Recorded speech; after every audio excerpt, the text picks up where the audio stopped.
They are at Fox threatening to fire people, okay? And the fact that he came out, played election fraud videos, and said, I'll start my own network, I don't care, that was boss. That was a big move 2 days ago. I guess on Tuesday now. Wow. Yeah, he did that. So wait, Well, I'm sorry to interrupt you. I'm shocked, and not shocked, but the reaction of the Fox audience toward Fox this past week. They lost half their audience in 2 weeks. It was just the vitriol. And by the way, I'm not name dropping. I feel betrayed. You can call Joe Rogan. He loves you. You answer your phone. I can call Joe Rogan. I can call, Tucker Carlson if I want to. I'm actually proud of knowing those guys because they're cool people. The point is that Tucker Carlson is literally being threatened to be fired every week and is telling them F off in their face. That's rock and roll, man. Yeah. That's what it's all about. Just like you're doing what you want. Well, that's what FU money should be about. At a certain point, it's like, you know what? I have enough in the bank. My kids are going to be secure. I'm not going to bend the knee. but that's kind of the point I was making about fishing. Is that no? Hear me out. I'm listening. I'm from the south side of Chicago. I grew up with gangs all around. That's a rough area. People, For folks that don't know, explain that. Because I grew up outside Dallas, and those rough areas, just going to Dallas to get a hamburger. So I'm actually from the southwest side. It's not nearly as bad as the south side, but we still had a lot of the same gangs. We had, like a high school fight involved guns and shooting at each other and stuff like that. Some people in my neighborhood overdosed and died. A bunch of people were in gangs. It's awful. I grew up like this. The hot dog stand 1 block away from me had bulletproof glass with bullet holes in it. So for me, the threshold for FU money is really, really low. Yep. Like I've been homeless before, and I'm chill. Like I slept on a bench in a park. Sure, you're not domesticated. You're not going to roll over for nothing. Man, I would actually thoroughly enjoy like running through the wilderness.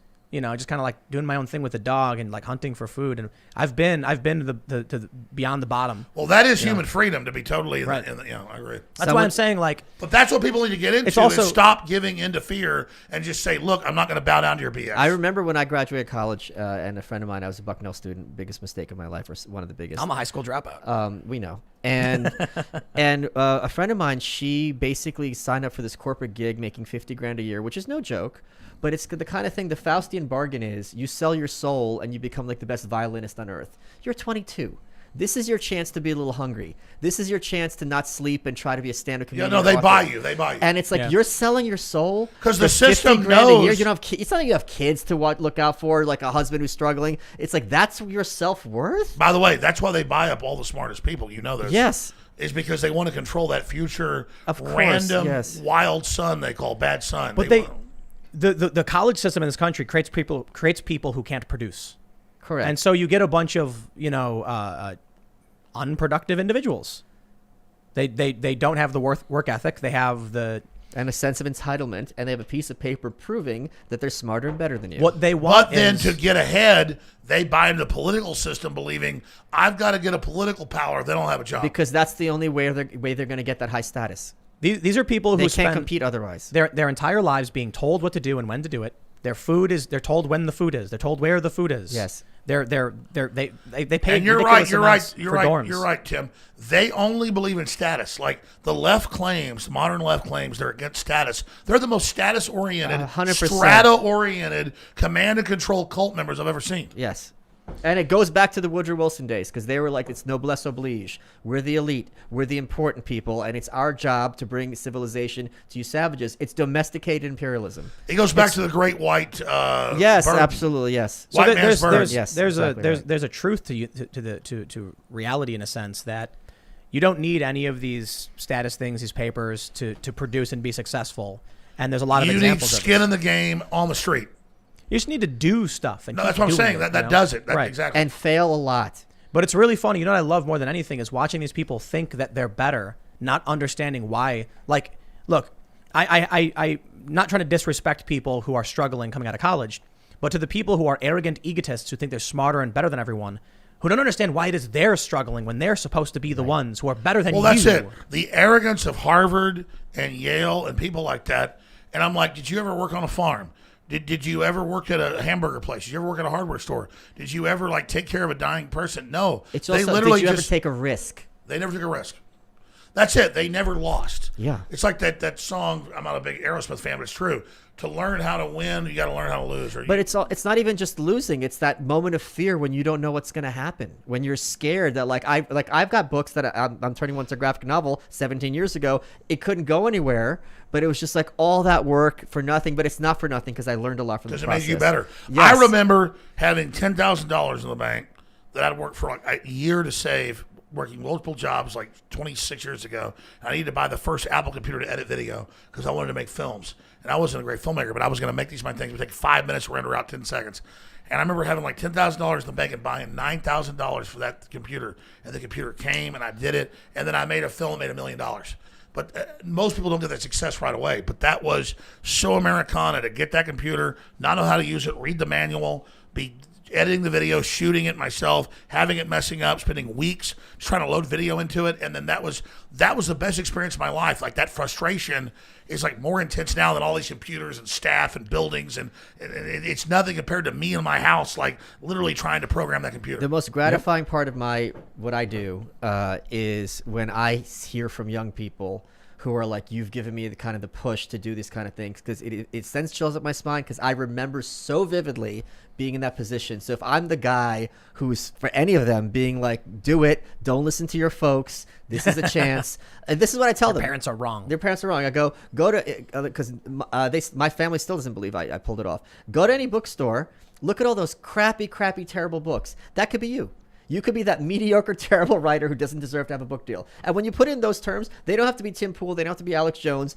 You could have an audience that's not that big. You have a studio apartment. You're not taking a cab. You're not eating out of restaurants. But you're your own boss, and you're creating something of value, and that is heaven. Absolutely. Choosing when to work when you want to work and what you want to work on.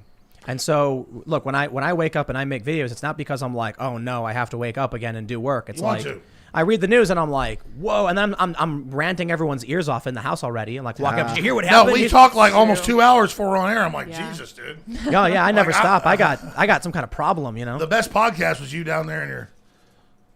You need to wear this. No, I have some kind of like put it on him. My brain is, you know, I talk really fast because there's like tons of stuff I want to talk about. So I don't have a script. When I record the news, I'm like reading a story and I'm like, go. Wow, and I just like. But that's what folks like, is the authenticity, because the authenticity. Because that's what I was going to say. Is earlier we were talking about the kids.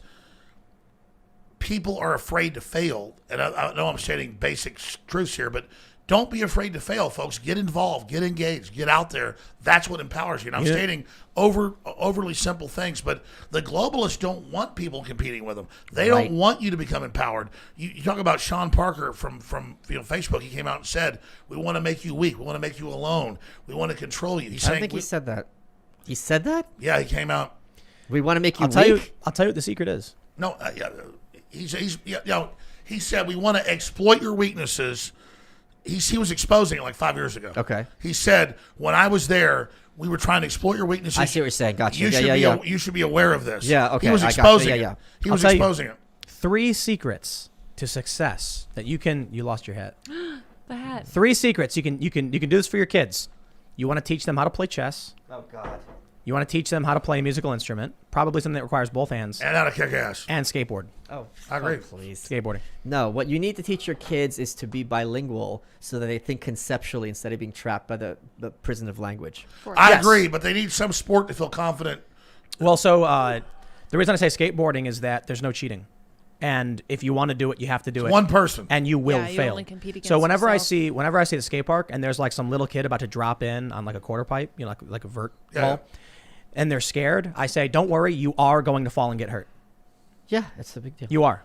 Yeah. Exactly. Don't worry, it's going to happen. Never wants you to have that failure. Like, I was a skateboarder, but never that good at it. I had plenty of road rash. But exactly, the nanny state would ban skateboarding today if they could. They've certainly hindered it in many ways, but it's thriving. But skateboarding is, I think, you know, I've talked about this quite a bit. It's one of the most important things that helped me in my life, because you get hurt. You have to get hurt. There's no running from it, and there's no way to cheat. You can try and lie, but people will just say, show me the video. Show me you doing the trick if you can't do it. No, that's why I quit skateboarding, because I got so hurt doing it. Is that true? Yeah, I skateboarded someone. I just couldn't handle. I was not that. What's the word? I was Lithe? Not, yes. So Good word. I did it some, but I was doing it too big a hill and wreck and. But you were like a wrestler, weren't you? Like in high school? I played. I was never that sports. Yeah, Okay. I played sports, but yeah.